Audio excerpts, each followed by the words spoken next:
Muy buenas noches, bienvenido de nuevo a su programa Acción Positiva. Y hoy pues vamos a continuar el programa que iniciamos el domingo anterior con mis invitados a quienes ustedes ya conocen, el señor embajador Miguel Ángel Ibarra y el señor embajador Fernando González Davison. Como ustedes se recordarán, en el programa anterior estuvimos hablando mucho relacionado con la injerencia que pueda tener un país sobre el otro, con la soberanía que un país tiene, variante, digamos, dentro de la nueva cara de la globalización, el hecho de la responsabilidad que un país tiene de tener un gobierno que responda a las necesidades de sus habitantes, de cómo Guatemala, desafortunadamente, muchos la consideramos un estado fallido, aunque no llene exactamente y absolutamente todos los parámetros, pero todos sabemos la pésima situación de salud por la que atraviesa el país, la educación, ni decirlo, la violencia desenfrenada, el hecho de que hay territorios en Guatemala donde la policía no entra o aún es expulsada por los mismos habitantes del país. Es decir, nosotros necesitamos que este país sea diferente, necesitamos desarrollar y fortalecer nuestra institucionalidad,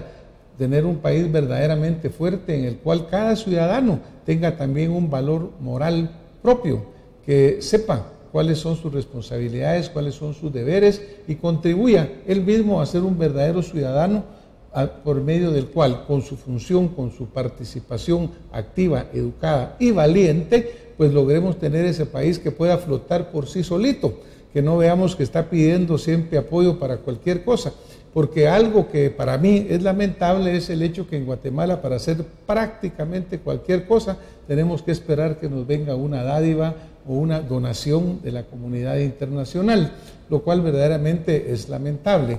Esto lo digo en parte porque también aquí en Guatemala a veces decimos aquel dicho de que el que paga la marimba pide las canciones. Entonces también resulta que muchas veces el apoyo internacional de algunos países pues quiere tener un mando o una voz directa sobre lo que nosotros debemos de hacer como un país libre y soberano.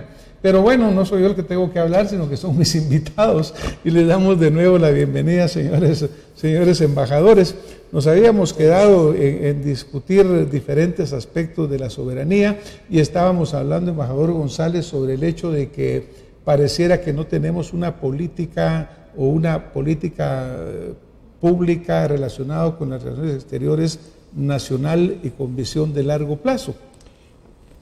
Pues es una verdad. Y por ejemplo, aquí nosotros tenemos que recordar quiénes crearon la CEGEPLAN. ¿Quién creó el CACIF? Pues lo creó la asesoría de Estados Unidos en el año 55, luego de la intervención ahí, que fue clara, de la CIA y del gobierno de Estados Unidos, de derribar a Jacobo Arbenz.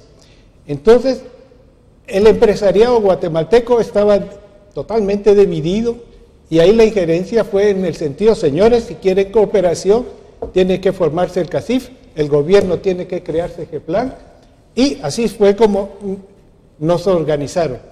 Ya había un antecedente sobre esto. En 1921 la reforma monetaria para toda Centroamérica fue impulsada por Estados Unidos, porque éramos unas repúblicas bananeras que los gobernantes dependían más bien de los intereses económicos. Eso va a detenerse en el periodo de Arévalo y Arbenz, en donde van a ser marcadamente nacionalistas,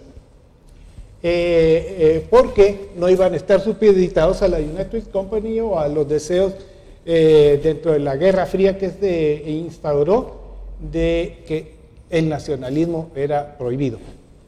Tanto para la influencia de Moscú en el área geográfica como para el área geográfica de Estados Unidos, no iba a haber nacionalismo posible. O estabas con Moscú o estabas con Washington. Nada de medias tintas. Y así se generó el anticomunismo visceral que nos dañó tanto a nosotros en Guatemala, nos dividió a raíz de una pugna de dos imperios, por así decirlo, que era Estados Unidos y la Unión Soviética. Y salimos dañados y hasta la fecha. Por eso creo yo que tenemos que ver que el final de la Guerra Fría fue algo muy positivo para Guatemala.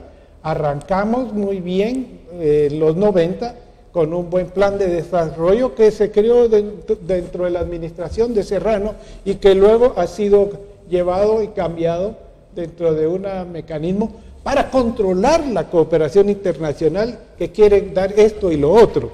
Pero desordenadamente. Desordenadamente. Por eso hay que tener un plan muy completo y decir, y eso fue mi tarea en CG Plan en los 90, definir la cooperación internacional conforme a los intereses nacionales. Pero para eso se necesita un plan en donde ahí se cataloga todo el sistema nacional de preinversión que todavía existe, pero no se usa, para priorizar los proyectos que van a necesitar componente de dinero nacional con el componente de ayuda financiera internacional, hasta el desarrollo completo del proyecto de interés nacional, pero con la prioridad que se da en el plan. Gracias, embajador. Por ejemplo, cada gobierno que entra se supone que tiene una ideología diferente, ¿no? Porque pues nunca hemos repetido un gobierno en Guatemala, sino que siempre entra un nuevo gobierno. Sin embargo, verdaderamente no existe una dirección de nuestra política internacional. Se supone, por ejemplo, que este gobierno es socialdemócrata, se supone que el otro gobierno era más de derecha, pero para fin práctico seguimos haciendo exactamente lo mismo, embajador. ¿Cómo ve usted la debilidad en ese punto? Bueno, mira, o la fortaleza. Doctor, yo creo que la gran debilidad de Guatemala, no solo en el tema de política exterior, yo creo que en muchos temas principales, lo que adolece Guatemala es de un acuerdo nacional. Si en Guatemala hubiese un acuerdo nacional de las fuerzas políticas del país, y obviamente también el sector empresarial, el sector civil organizado, los sindicatos, que aquí es como mala palabra decir sindicatos por todo lo que los vicios que se han dado, pero creo que si hubiese un desarrollo en estos temas y hubiese un acuerdo nacional en donde dijeran, señores, discutamos sobre 5 puntos, hablemos sobre salud, educación, pobreza, medio ambiente y relaciones exteriores, podría ser el otro tema. Y esta es la política que vamos a utilizar de aquí a 50 años. Independientemente de quién esté gobernando, de esto no nos vamos a salir. Si usted mira en Estados Unidos, ahí hay 2 partidos mayoritarios que han gobernado desde siempre. Pero usted no ve cambios sustantivos en las políticas del país. Gobiernan republicanos, gobiernan demócratas. ¿Por qué? Porque hay un plan de país, que es lo que no hay con nosotros. Entonces, si hubiese ese plan de país, un programa en esos ejes, 5 ejes importantes, creo que no estaríamos en las condiciones que estamos hoy. Y creo que el mejor ejemplo que tenemos, muy cerca a nosotros, es Costa Rica. Costa Rica inicia un cambio importante para el país en 1948 y hay un plan de gobierno donde participan muchos actores importantes para el país. El desarrollo lo tenemos hoy en día. Costa Rica es un país que no adolece de los problemas sociales que tenemos nosotros. Entonces, lo que ha sucedido en política exterior es que no existe política exterior. Y si algún gobierno la implanta, dice, este es mi plan de política exterior durante estos 4 años, viene otro gobierno y como no hay un plan nacional, viene con otro plan distinto y se termina y lo que empezó el otro, y así cada 4 años estamos repitiendo, y eso creo yo es un atraso muy grande que tenemos en el país y es necesario como retomar ese tema y sobre todo con este gobierno que está empezando, que apenas tiene 2 meses.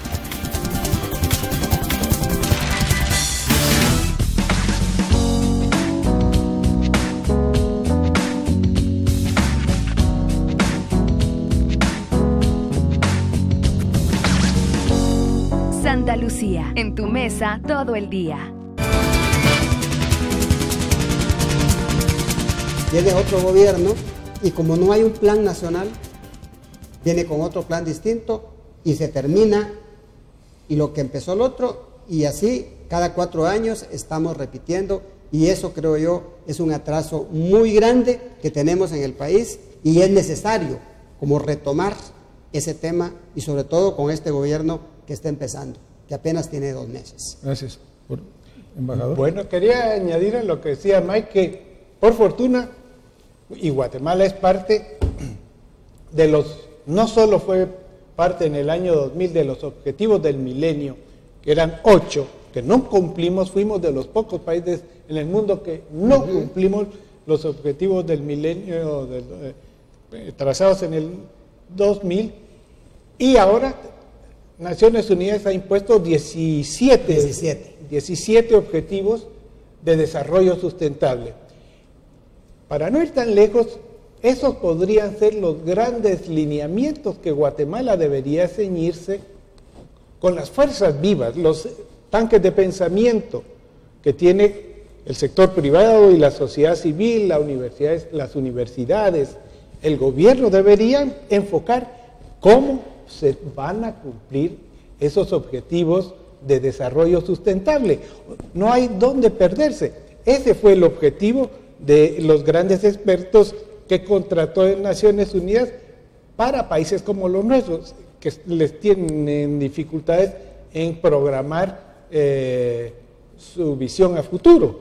Y ahí están, por Naciones Unidas, creo yo que vale la pena, y esto es parte de una tarea dentro de la política internacional de Guatemala, podría ser, vamos, porque ya lo prometió, ya se comprometió, eso es parte de la política internacional. ¿Qué es lo que iría falta aquí? Pues buscar los fondos internos y externos que nos provee la cooperación internacional y los organismos financieros internacionales. Y tener obviamente la gestión adecuada para que esos fondos no se pierdan en el saco inagotable de la corrupción. Porque desafortunadamente cuando sumamos los miles o tal vez cientos de millones que hemos tenido de ayuda en Guatemala, pues ya ustedes han visto ahí que dice, mire, hay 183 obras que no pusieron ni siquiera la primera piedra, pero pagaron en totalidad el proyecto. Y todos estos saben ustedes que son fondos que vienen muchas veces financiados de afuera. Así es. Ahora, algo interesante, embajador Ibarra, usted mencionaba, por ejemplo, la necesidad de un gran pacto que tenemos acá en Guatemala.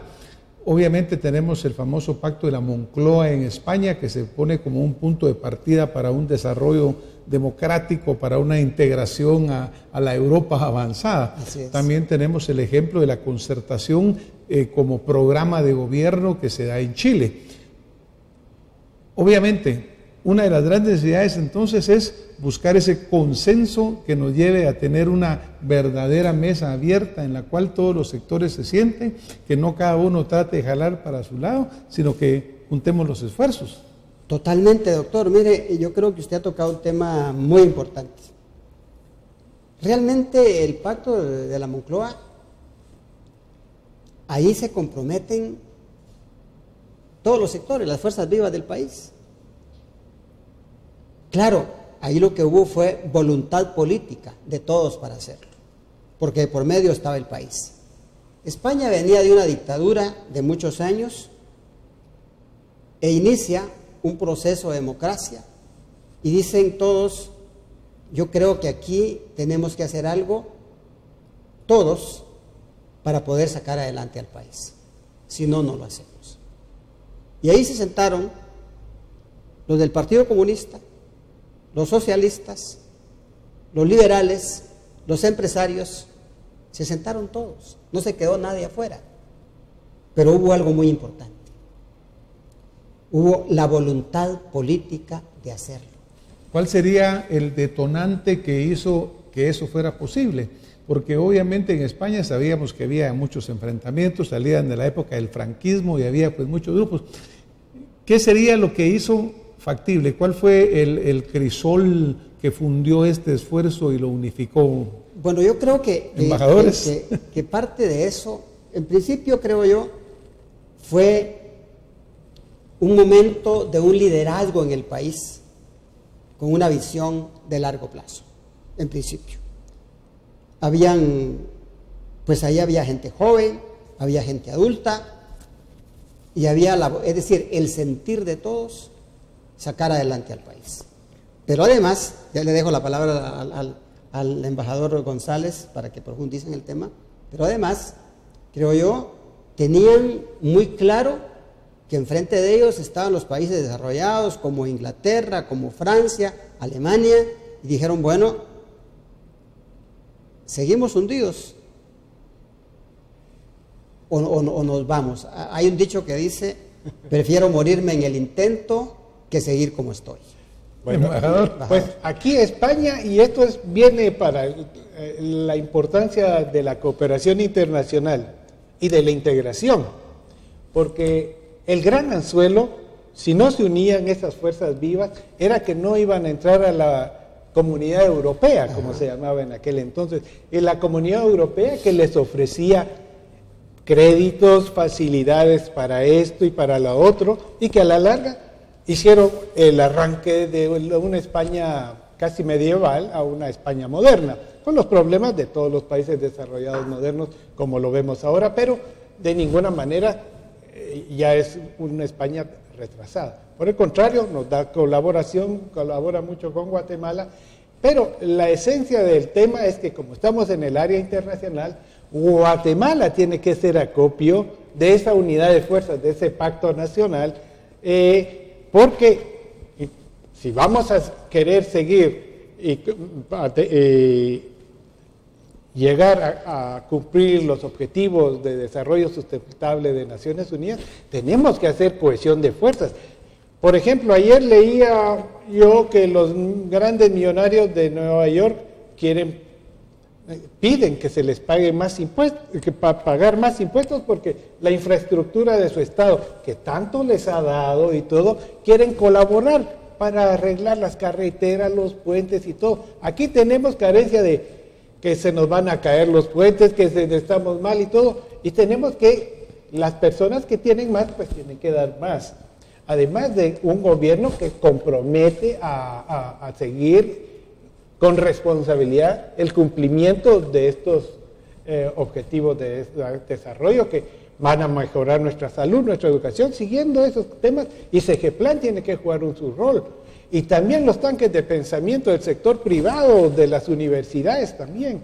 Claro que en un pacto de este tipo, obviamente, hay que buscar los incentivos positivos y por otro lado los coactivos, porque en realidad qué bonito sería decir, bueno, mire, todos queremos contribuir y contribuimos, pero obviamente no es un argumento que justifique, no quiero hacer una apología de ello. Tiene que haber un buen Estado de Derecho. Tiene que haber un Estado de Derecho que haga una buena gestión. Así es. Porque yo les decía, ¿cuántos cientos de millones habremos recibido en ayuda internacional que se han perdido y han ido a engrosar los bolsillos de gente nefasta y perversa? Pues entonces ese pacto debe ser un pacto que mire todos estos aspectos, porque nada serviría decir estamos de acuerdo y que vuelvan a enriquecerse unos pocos con el sudor de unos muchos. Yo creo que en ese sentido, doctor, el pacto de la Moncloa tuvo el acompañamiento, lo que decía el embajador González, de la Comunidad Económica Europea, porque el fin era ese. Es decir,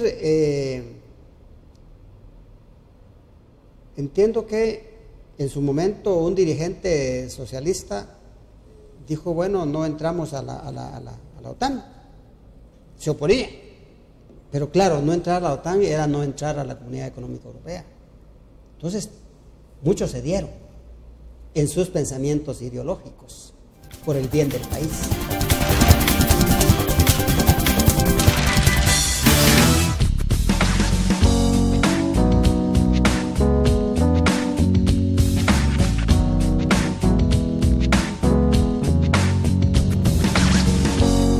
Santa Lucía, en tu mesa todo el día. En su momento un dirigente socialista dijo, bueno, no entramos a la OTAN, se oponía, Pero claro, no entrar a la OTAN era no entrar a la Comunidad Económica Europea. Entonces, muchos cedieron en sus pensamientos ideológicos por el bien del país. Otros quizá dijeron, bueno, los empresarios, ¿qué hacemos? Aquí vamos a tener los vinos franceses, vamos a tener la leche de Holanda, la leche los de quesos Holanda, vamos a tener, ¿qué va a pasar con nosotros? Simplemente dijeron, bueno, el país lo merece, vale la pena, y lo que hizo el Estado, sí, fue apoyarles para que se desarrollaran, porque iban a competir con un mundo muy fuerte para salir adelante. Y dijeron, aceptamos el reto, el Estado le da el apoyo y ellos aceptan el reto de invertir más y sacar adelante al país. Pero se requiere ese norte. Fernando, tú mencionabas hace un momento CEGEPLAN, y obviamente será objeto en algún momento de un programa concreto, pero haciendo un poco de análisis de CEGEPLAN, existe desde hace, ¿cuánto? 54, 55. Ahora, en esos muchos años que hay, obviamente ha habido el aporte de muchos profesionales, de mucha gente que ha estado participando. ¿Hay algo que se pueda extraer ahí como un lineamiento concreto que solo será cosa de juntarlo, buscarlo, ponerlo en orden y decir, este es el plan que hemos elaborado? Porque los problemas siguen iguales o peores, ¿no? Más desnutrición, más hambre, más falta de oportunidad. Lo que ha sucedido es que está el plan, pero ese plan no te va a permitir corrupción, porque los proyectos que están ahí tienen una direccionalidad muy importante. Y muy difícil donde hay corrupción. CEGEPLAN funcionó muy bien. Existen los planes. Existe. Es cosa de encontrarlos, están, de empolvarlos. Y ahora le llaman CATU, pero en realidad viene de los 90 la base de ese plan y sobre todo del Sistema Nacional de Preinversión, que sigue vigente. Entonces es como darle una priorización a los proyectos y programas que van en el sentido normal de mejorar la vida de los guatemaltecos. Pero a lo que voy es que ya hubo un momento en que el CEGEPLAN funcionó y muy bien. Y ese es el caso del periodo del general Laugerud. Tuvimos a Guy Rosenthal dirigiendo la CEGEPLAN y ahí se articuló muy bien un plan nacional de desarrollo que tuvo mucho impacto después de la reconstrucción nacional, ¿verdad? Y cuando se quiere, se puede. Y Laugerud inició una transformación que no se le ha reconocido, pero en su periodo se crearon las grandes hidroeléctricas, Puerto del Pacífico, las últimas grandes obras del país se hicieron en los 70 con él. Fue, según los analistas internacionales, y de estadounidenses, el gobierno de Laugerud fue muy positivo. Recordemos que el crecimiento de Guatemala en los años 70 fue muy elevado y la cooperación muy sustantiva y en general en un 90% bien encaminada por toda la reconstrucción, y ahí actuaron muy bien los alcaldes. Todo una panoplia pues obviamente tenemos un ejemplo de que ha sucedido cosas que se pueden repetir. Pero miren, el tiempo de nuevo sigue avanzando rápidamente. Yo quisiera tocar un punto muy rápido, y es el hecho que recientemente el señor presidente Barack Obama visitó Cuba después de 88 años de que un presidente norteamericano no tocaba no tocaba la isla, digamos, ¿verdad? El suelo de la isla. Obviamente el presidente Calvin Coolidge fue el último que había estado ahí. ¿Y qué piensan ustedes rápidamente de esto que sucedió ahí? Bueno, creo que es una cuestión histórica, valiente de parte del presidente Obama. Primero, en iniciar las relaciones diplomáticas con Cuba, después de muchos años. Segundo, donde él ha dicho muchas veces, bueno, si algo no ha funcionado durante 50 años, ¿para qué vamos a seguir con ello? Y fue donde él se lanza a tener las relaciones diplomáticas con Cuba, y luego pide al mismo Congreso que levante el bloqueo económico que tiene Cuba. Naciones Unidas, por unanimidad casi, ha pedido de que eso se levante, pues es una violación a los derechos humanos de los habitantes de la isla. Por lo tanto, creo que es importante que se haga. En este momento, la pelota para ese tema está en el Congreso de la República de Estados Unidos, de Estados Unidos. Por lo tanto, desde mi punto de vista, creo que ha sido una acción muy eficaz, muy bien hecha por el presidente Obama y el equipo que está trabajando con él. Fernando, ¿qué piensas? Bueno, yo creo que... Tiempo bien reducido, Fernando. Es un hito histórico y lo resumo brevemente, mi querido doctor. Creo yo que aquí, tanto Cuba como Estados Unidos se quitaron la bandera ideológica, dieron fin a la Guerra Fría que todavía había entre estos dos países, y eso es lo que Guatemala todavía no ha hecho. Hay que romper la Guerra Fría que todavía prevalece entre nosotros y darnos las manos como se la dieron en algún momento dado para los acuerdos de paz. En esta visita del presidente Obama, cuando hace su discurso, hay una parte del discurso que tarda 17 segundos y lo van a ver ustedes ahorita en su pantalla. That Cuba's destiny will not be decided by the United States or any other nation. Cuba is sovereign and rightly has great pride, and the future of Cuba will be decided by Cubans, not by anybody else. Básicamente, lo que dice en este momento el presidente Obama es: los asuntos que suceden en Cuba, los asuntos internos de Cuba, deben de ser resueltos por los cubanos.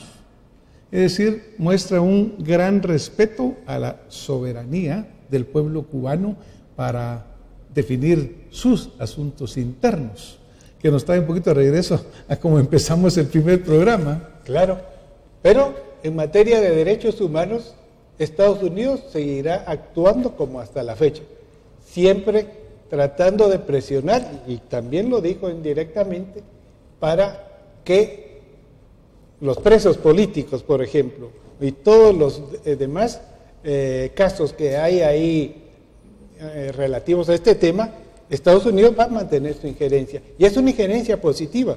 La hace México también en algunos momentos, también la ha hecho Macri, por ejemplo, con el respecto de Venezuela.